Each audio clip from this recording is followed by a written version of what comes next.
Hello students, welcome to the geography class. आज के class में हम एग्रीकल्चर के बारे में और जानेंगे। सो this is the fourth part of the lesson agriculture in India. इसमें हम लोग कैश क्रॉप्स के बारे में पढ़ेंगे। तो इस लेसन में we learn about sugar cane and oil seeds, और आगे आने वाले लेसन्स में हम लोग सिलेबस में और भी कुछ कैश क्रॉप्स है जैसे कि कॉटन, जूट एंड टी, इसके बारे में पढ़ेंगे। So let's learn about sugar cane first. So you can see in the picture, ये शुगर केन, हम सभी इसके बारे में जानते हैं, we have already consumed it. And तो शुगर केन के बारे में अगर बात करें तो it's a tropical and semi tropical crop of grass family. So definitely it's of a grass family, tropical और semi tropical climate जो है इंडिया में ये बहुत ज़्यादा suitable है for growing sugar cane. India is the second largest producer of sugar cane after Brazil. And sugar cane is the main source. इससे हम क्या बनाते हैं इंडिया में? We produce गुड़, खंसारी and sugar. ये तीनों चीज़ें produce करते हैं हम. Generally we make all this out of the sugar cane we produce. तो क्या क्लाइमेटिक कंडीशंस हैं जो कि सूटेबल है for growing sugar cane? So the temperature which is required is from 20 degree Celsius to 30 degree Celsius. और sugar cane को summer लू या विंटर फ्रॉस्ट, ये दोनों ही बहुत इंजूरियस होते हैं। So frost is injurious. Short, cold and dry winter season is ideal for sugar cane and it needs a long growing season of about 10 months. उसका growing season काफ़ी लंबा होता है, that is of about 10 months. Then only it gives us a good yield of sugar cane, यानी production sugar cane का है, quality है, वो अच्छा होता है if it has a long growing season. अगर रेनफॉल की बात करें तो about 75 to 100 centimeters of well distributed rainfall, यानी supply of water should be there. And rainfall, it doesn't need very heavy rainfall, इसको चाहिए moderate rainfall. It requires alternate wet and dry season. It requires alternate wet and dry season because अगर growing period में और ripening और harvesting के समय बारिश, अगर पूरे समय बारिश होगी then it's injurious for the crop. So it, along with the wet season, it also needs a dry season. Rainfall affects the sucrose content. Heavy rain can dilute the juice and low rainfall can produce a fibrous crop which has very less sucrose. तो rainfall का बहुत बड़ा effect होता है केन के sucrose content पे। ज़्यादा बारिश होगी तो सुक्रोज जो जूस है वो डाइल्यूट हो जाएगा, और अगर बारिश कम है तो it can dry up, like the sucrose content becomes very less and we obtain a fibrous crop.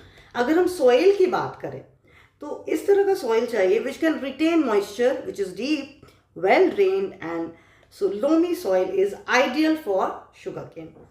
Acidic or alkaline soil is harmful. So if the soil is acidic and alkaline, it becomes harmful for sugarcane. Alluvial soil, black soil, red soil, and even the laterite soil are suitable for cultivating this crop. यानी sugarcane को fertile soil चाहिए, और अगर rainfall कम है तो irrigation से भी हम इसको कंपनसेट कर सकते हैं, मैन्योरिंग से हम कंपनसेट कर सकते हैं। तो this is a crop which can be grown in large part of India. ये हर तरह के, लगभग हर तरह के मेजर सॉइल्स में उगता है, अलुवियल हो, ब्लैक सॉइल हो, लैटराइट हो and red soil. So all the varieties important soil where this crop can be grown. It is a soil exhausting crop, so this very important. It takes away the nutrients when it is grown, so it's a soil exhausting crop. इसीलिए this has to be, like manuring has to be done, manures and nitrogenous fertilizers, this has to be provided regularly. इसको regularly provide करना होगा manures और nitrogenous fertilizers, ताकि जो soil है उसकी fertility बनी रहे and it does not become infertile. So this was about the climatic condition जो कि ज़रूरी है sugarcane के लिए. अब अगर हम लोग दूसरे requirements की बात करें तो cheap labor is necessary, क्योंकि sugarcane farm में laborers are required, and adequate transport, यानी एक efficient transport network भी बहुत ज़रूरी है, because as soon as हम केन्स को कट करते हैं, हार्वेस्टिंग होती है, बहुत जल्द से जल्द इस शुगर केन को मिल्स तक पहुंचाया जाना चाहिए, because it's a weight losing crop. इसका सुक्रोज जो है वो कम हो जाता है अगर ज़्यादा देर इसको हम लोग हार्वेस्टिंग के बाद इसको रिटेन करते हैं, क्रॉप को रखते हैं, तो इसके सुक्रोज कंटेंट कम हो जाता है. इसीलिए it's very important to have a quick and efficient transport network so that as soon as possible we can send the raw material, the crop to the mills. Now let's see कि हम क्या method है जिससे हम sugar cane को cultivate करते हैं. So the first is by seed and the second is a set methods. It's a different method जो कि राइस और व्हीट पल्सेस के केस में हमने इसे नहीं पढ़ा. This is specifically for sugar cane. तो शुगर केन के लिए एक स्पेसिफिक मेथड है. इसमें हम एक केन को we cut them into parts. You can see in the picture they are cut from the joints and then they are horizontally placed in the ground. As you can see in the picture, horizontally इन टुकड़ों को यानी जो cuts है sugar cane के जो cuts हैं उनको horizontally लगा दिया जाता है और आप देख सकते हैं पिक्चर में the plant is coming out from it. So they are the set. These cuttings are known as sets and they are horizontally यानी हॉरिजॉन्टली उनको फरोज में रख दिया जाता है सर्टेन इंटरवल्स पे और उसमें से पौधा निकलता है. This is set method. अब जो नेक्स्ट मेथड है वो है रैटून मेथड. तो रैटून मेथड में if you can see in the picture जो केन होता है उसके जड़ को हम छोड़ देते हैं और उसी जड़ से एक नया पौधा उगता है.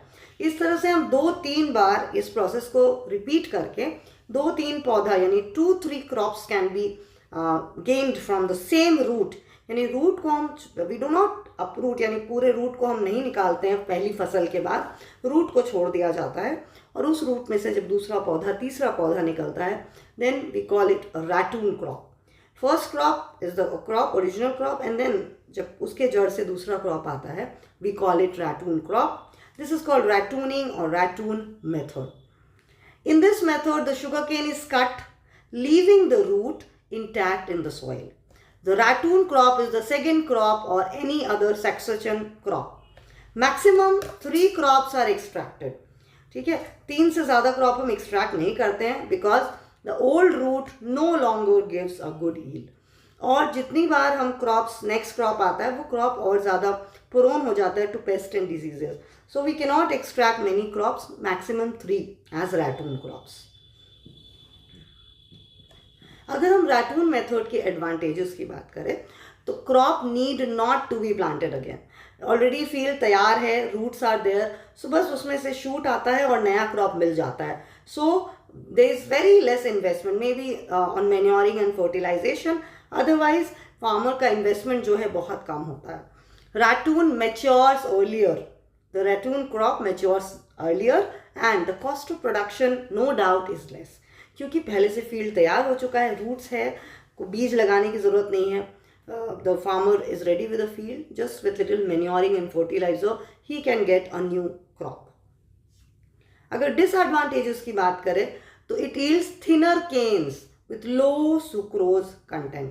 यानी शुगर कंटेंट जो होगा वो कम होगा क्योंकि जो रैटून क्रॉप होता है वो थिन होता है. केन जो है वो थिन होता है और उसमें शुगर कंटेंट कम होता है. And it also has risk of pest and diseases और ये बहुत प्रोन होते हैं to pest and diseases. So this is disadvantage of ratoon method. अगर हम शुगर इंडस्ट्री के प्रोडक्ट्स की बात करें तो वो है गुड़, शुगर एंड खंसारी. सो शुगर, गुड़ एंड खंसारी ये हम इंडिया में प्रोड्यूस करते हैं from the sucrose we extract from the sugar cane. और अगर बाई प्रोडक्ट्स की बात करें तो we have bagasse, pressed mud and molasses. Molasses is the dark syrup जो कि प्रोड्यूस होता है जब हम शुगर को बना रहे होते हैं प्रोसेसिंग के ड्यूरिंग द प्रोसेसिंग. एंड ये इंडस्ट्रियल अल्कोहल या फर्टिलाइजर्स बनाने के काम आता है. बैगसी जो है वो फाइबर है, यानी केन में से जब हम जूस एक्सट्रैक्ट कर लेते हैं तो वो जो फाइबर रह जाता है the fibre of the crop वो है बैगसी. इसको हम लोग ज़्यादातर इससे हम पेपर बना सकते हैं, fibre, board etcetera, all this is made. Press mud जो है वो उस प्रोसेस के दौरान सेटल हो जाता है as a residue in the bottom. इसको हम लोग इस्तेमाल करते हैं to make wax, shoe polish, carbon paper etcetera. तो ये शुगर इंडस्ट्री के बाई प्रोडक्ट्स है इनका भी इस्तेमाल किया जा सकता है to make several useful products. Now let's see कि which are the areas in India, कहाँ पे ये सब शुगर केन सबसे ज़्यादा ग्रो करता है? तो देयर आर 3 डिस्टिंक्ट बेल्ट्स, यानी 3 डिस्टिंक्ट बेल्ट्स है जहाँ शुगर केन ग्रो करता है.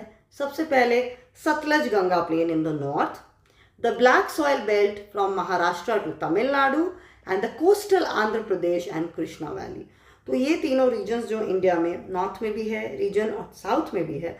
तो like this crop sugar cane, it grows widely in most part of the country. If you look at the map, you will find the 10 top sugar producing states in India, and Uttar Pradesh is the largest producer of sugar cane. Other states are Bihar, Punjab, Odisha and Haryana. And अगर south की बात करें तो Maharashtra, Andhra, Tamil Nadu, Karnataka, they have more suitable geographical condition, और यहाँ पे जो yield per hectare है वो ज़्यादा है क्योंकि south India is comparatively free from summer dew and winter frost. यहाँ पे ज़्यादा लंबा ग्रोइंग सीजन होता है, क्रशिंग सीजन भी लॉन्ग होता है. Where crushing season is basically वो ऐसा सीजन है जिसमें शुगर केन को क्रश करके सुक्रोज निकाला जाता है. तो इस तरह से साउथ इंडिया में ट्रेडिशनली ग्रो नहीं करता है शुगर केन. पहले नॉर्थ इंडिया में ग्रो करता है ट्रेडिशनली, लेकिन अब साउथ इंडिया में देखा गया है कि सिचुएशंस काफ़ी फेवरेबल है for growing of sugar cane. तो बहुत तेज़ी से माइग्रेट कर रहा है शुगर केन फार्म और इंडस्ट्री टूवर्ड्स द साउथ. अब हम देखेंगे कि नॉर्थ इंडिया में क्या फेवरेबल फैक्टर है जो शुगर केन कल्टिवेशन को यहाँ पे प्रमोट करता है, एनकरेज करता है. तो सबसे पहला फैक्टर है the Ganga plain is rich in alluvial soil. जो गंगा प्लेन है अलूवियल सॉइल से रिच है. हम लोग पढ़ चुके हैं कि sugar cane is a soil exhausting crop. तो हर साल फ्लड आता है और सेडिमेंट से जो एलुवियम होता है उससे रीप्लेनिश होता है. The Ganga plain is replenished every year, यानी हर साल गंगा प्लेन रीप्लेनिश होता है, रिचार्ज होता है विद न्यू एलुवियम, और ये फर्टिलिटी इसकी बनी रहती है. इसलिए rich alluvial soil is very much suitable for growing sugar cane. Second है आइडियल टेम्परेचर जो है 20 डिग्री से 30 degree which is suitable for growing sugar cane. And rainfall is from 120 to 150 centimetres, again जो कि बहुत सूटेबल है. ये ना तो बहुत ज़्यादा है ना तो बहुत कम है, which is quite heavy to moderate rainfall, और ये बहुत ज़्यादा सूटेबल है फॉर ग्रोइंग शुगर केन. अब अगर हम साउथ इंडिया की बात करें कि साउथ इंडिया में कौन से फैक्टर्स है जो फेवरेबल है, तो we can say absence of summer लू and winter frost. So I have already told, इसके बारे में मैंने पहले ही बताया कि समर लू और विंटर फ्रॉस्ट यहाँ नहीं है, इसीलिए साउथ इंडिया में ये बहुत बड़ा फैक्टर हो जाता है. जबकि नॉर्थ इंडिया में जो समर लू है वो इफेक्ट करता है, वो सुक्रोज कंटेंट पे असर डालता है, सुक्रोज कंटेंट कम होता है. जबकि साउथ इंडिया में जो शुगर केन होता है उसका सुक्रोज कंटेंट ज़्यादा होता है. साउथ इंडिया में मेरीटाइम क्लाइमेट है, ज़्यादा ना ठंडा होता है ना ये ज़्यादा गर्म होता है, जो कि हेल्प करता है हाई सुक्रोज कंटेंट को मेंटेन करने में. क्योंकि बहुत ज़्यादा गर्मी या बहुत ज़्यादा ठंडा दोनों ही सुक्रोज कंटेंट यानी शुगर केन में जो सुक्रोज है उसको अफेक्ट करता है. Black soil is more fertile and is water retentive. जो ब्लैक सॉइल है वो बहुत फर्टाइल है और इसमें पानी वो रिटेन करता है. Modern sugar factories are located close to the field, और साउथ इंडिया में जो मॉडर्न शुगर फैक्ट्रीज हैं उनको फील्ड के बहुत नज़दीक बनाया गया है ताकि जल्द से जल्द जो रॉ मटेरियल है उसको मिल्स तक लाया जा सके और जो सुक्रोज एक्सट्रैक्शन यानी क्रशिंग जो है उसको स्टार्ट किया जा सके. Now a Coimbatore cane, this is a new variety which produces high content of sucrose per hectare. यानी इसमें शुगर केन जो है, जो ये कोयम्बटूर केन जो है इसमें सुक्रोज कंटेंट काफ़ी ज़्यादा होता है. So this is a breed which has been found and this provide more sucrose. So these are the advantages in south India. South India में ये सारे फेवरेबल फैक्टर्स हैं और इसीलिए यहाँ sugar cane cultivation has become important, is becoming important. Now let's see children की sugar cane cultivation में India में फार्मर्स को किन दिक्कतों का सामना करना पड़ता है. What are the problems? So first, it's a soil exhausting crop, so manures, large amount of manure and chemical fertilisers are needed. तो फार्मर्स अगर इसको अफोर्ड कर सकते हैं तो it's very good, but if in case they can not afford then it becomes a problem. It is a weight losing crop, So it has to be, the cost of transportation becomes high. Suppose the cost of transportation is 100 rupees, and while traveling to a long distance, because अगर mills दूर हैं और sugarcane को transport travel कराया जा रहा है तो वेट लूज करेगा, जो ट्रांसपोर्टेशन का कॉस्ट जो प्रोवाइड किया गया वो ज़्यादा हो जाएगा compare to the weight, because the weight will decrease during the journey. Adequate and timely irrigation facility is not available. हर जगह पे इंडिया में हर हिस्से में एडिक्वेट और टाइमली इरीगेशन फैसिलिटीज़ अवेलेबल नहीं है. This also becomes a problem. Farms are far away from the factory. ये ज़्यादातर प्रॉब्लम नॉर्थ इंडिया में देखा जाता है, जहाँ फार्म्स जो हैं वो फैक्ट्री से काफ़ी दूर हैं, and this affects the amount of sucrose in the cane. So these are the problems that are related to the sugarcane cultivation in India.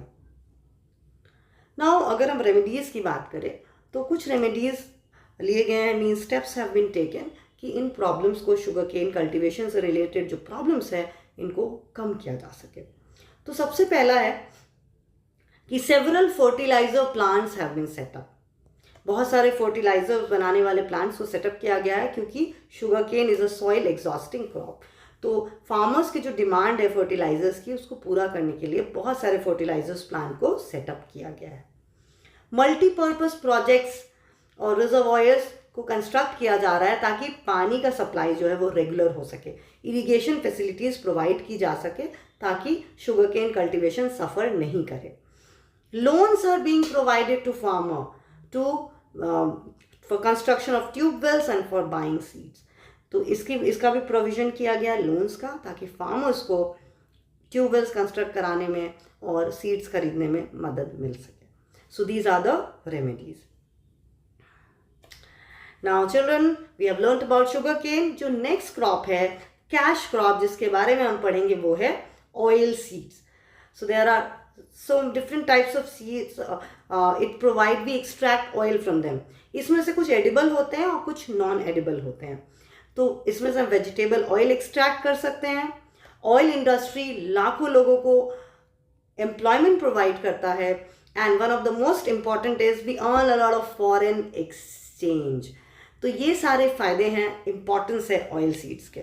So these are the economic importance कि oil seed से पूरा जो देश है, हम लोग अलग अलग तरह के ऑयल सीड से ऑयल एक्सट्रैक्ट करते हैं, हम कुकिंग में इसका इस्तेमाल करते हैं. और नॉन एडिबल भी है जिसको हम दूसरे कामों में उसका इस्तेमाल करते हैं. एंड इस ऑयल इंडस्ट्री में लाखों लोग, इसमें जॉब इनको मिली हुई है, they get employment and we also earn a lot of foreign exchange. तो अगर ऑयल सीड्स की बात करें तो we have to learn about 2 oil seeds. हमें पढ़ना है ग्राउंडनट के बारे में. In your according to your syllabus of the council we have to learn about groundnut and about rape seed and mustard. तो पहले हम ग्राउंडनट से शुरू करें. If you see the picture you can recognise this is groundnut. ये सारे crop ज़मीन के अंदर, this crop groundnut grows as the name says, ये ज़मीन के अंदर ग्रो करता है जो क्रॉप है. It's both rabi and kharif crop. अगर हम याद करें राइस के केस में तो वो it was kharif, wheat was rabi, लेकिन ये जो है groundnut it is both rabi and kharif. It is cultivated as rabi in south and kharif in north India. It is known as peanut, popularly इसको हम पीनट कहते हैं या फिर monkey nut. So these are few facts about groundnut. अगर हम climatic condition की बात करें तो जो आइडियल टेम्परेचर वो है 22 डिग्री टू 28 डिग्री सेल्सियस, और इसको चाहिए dry weather is needed during the time of ripening. Dry weather चाहिए during ripening. Rainfall not very much, 50 to 70 centimeters, but it must be well distributed. It is a drought resistant crop, so it can be grown even in less rainfall. और ripening के समय इसको बिल्कुल भी बारिश नहीं चाहिए. Dry weather is very important. अगर सॉइल की बात करें तो लाइट सॉइल चाहिए because it grows under the ground, so light sandy soil is required. It grows well in red and black soil also. Light soil is essential because the nut grows in the soil itself. So these are the climatic conditions जो कि suitable है for cultivation of groundnut. अगर हम method of cultivation की बात करें तो ये जून और जुलाई में इसको सो किया जाता है and harvested within 3 to 4 months. Pods grow underground. As we discussed, इसके जो फ्रूट्स होते हैं, पॉड्स होते हैं, वो अंडरग्राउंड के अंदर ग्रो करते हैं. दे आर लेग्यूमिनस क्रॉप, और इसीलिए इनको रोटेशन में भी, क्रॉप रोटेशन में इस्तेमाल किया जाता है, because they help to fix the atmospheric nitrogen. वो एटमोस्फेयर के नाइट्रोजन को सॉइल में नाइट्रेट्स के फॉर्म में फिक्स करते हैं, जो जिसको प्लांट एक्सट्रैक्ट करता है वहाँ से. So like this they are leguminous crops, so they are used as rotation crop. When the plants mature, flowers appear and the flower pod bend downwards and enter into the ground and get matured. इन पौधों में फूल लगता है और फिर उसमें फल आते हैं, पॉड्स आते हैं, और ये पॉड्स धीरे धीरे ज़मीन के अंदर चले जाते हैं, मिट्टी के अंदर, और वहीं पे वो मेच्योर होते हैं. So that's why they have got the name ground nut, because they mature in the ground itself. अगर हम हार्वेस्टिंग की बात करें तो warm dry winter is needed during ripening. warm dry winter चाहिए ripening के दौरान, और हार्वेस्टिंग हम करते हैं October December. And the nuts, harvesting के दौरान the nuts are dug out from the field. उनको फील्ड से यानी मिट्टी से निकाला जाता है. And they are dried in the sun. मिट्टी से निकालने के बाद इनको सन में यानी धूप में सुखाया जाता है. So this was about harvesting. अब अगर हम यूजेस की बात करें कि ग्राउंडनट का इस्तेमाल हम कैसे करते हैं, डेफिनेटली एक ऑयल सीड है, तो इसको हम कुकिंग ऑयल की तरह इस्तेमाल करते हैं. इसमें से ऑयल एक्सट्रैक्ट करते हैं.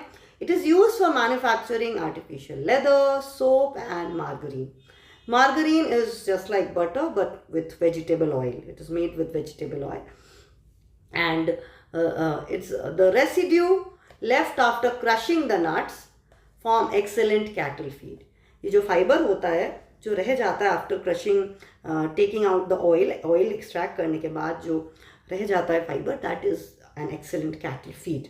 And nuts no doubt are highly nutritious. और ये जो नट्स होते हैं ग्राउंड नट, ये खुद में बहुत न्यूट्रिशियस होते हैं. इनको रॉ या रोस्टेड, हम इनको रोस्ट करके या रॉ फॉर्म में भी कंज्यूम कर सकते हैं.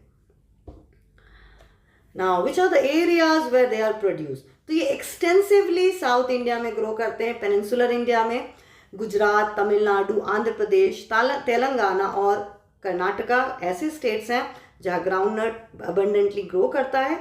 और जो उसका सबसे बड़ा प्रोड्यूसर है वो है Gujarat. It's the leading among all. Now the next oil seed जिसके बारे में हमें पढ़ना है वो है rape seed and mustard. Rape seed सरसों और मस्टर्ड राई. तो इसके बारे में आज हम पढ़ेंगे. They are rabi crops. Unlike groundnut rabi और खरीफ दोनों था, लेकिन मस्टर्ड जो है वो राबी क्रॉप है. It is grown in rotation with wheat, gram and barley. As I have told you, they are leguminous. That's why they are grown in rotation. They are used extensively in North India for cooking. इनका जो oil होता है और ये cooking में इनके seeds को भी इस्तेमाल किया जाता है. तो you can see in the picture the seeds as well as the oil बहुत ज़्यादा एक्सटेंसिवली नॉर्थ इंडिया में कुकिंग के लिए इस्तेमाल किया जाता है. क्लाइमेटिक कंडीशन की बात करें तो टेम्परेचर चाहिए 10 से 20 degree, because they are rabi crops.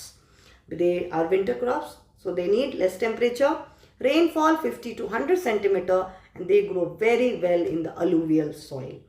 So these are the climatic conditions जो कि ज़रूरी है for the cultivation of rapeseed and mustard. Mustard की यूज़ की बात करें तो इसमें 25 से 45% ऑयल होता है, which is mostly used for cooking. And the oil cake, oil extract करने के बाद जो oil cake बनता है, रह जाता है, that is an excellent cattle feed.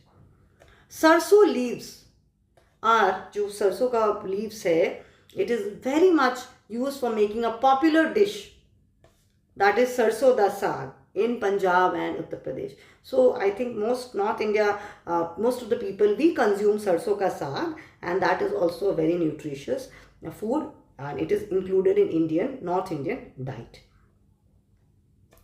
Now let's see the areas of production. तो सतलज गंगा प्लेन जो है वो सबसे ज़्यादा suitable है where this is cultivated. Uttar Pradesh, Haryana, Rajasthan and Punjab are the leading states. और इसके अलावा इसका प्रोडक्शन असम, वेस्ट बंगाल और गुजरात में भी होता है। और अगर हम लीडिंग प्रोड्यूसर की बात करें तो Uttar Pradesh, which has a lot of alluvial soil, is best suited for the production of mustard. So students, that's all about these cash crops. That is, we have learnt about sugarcane and oilseeds. Thank you. See you all in the next class. और next class में हम cotton और jute के बारे में पढ़ेंगे.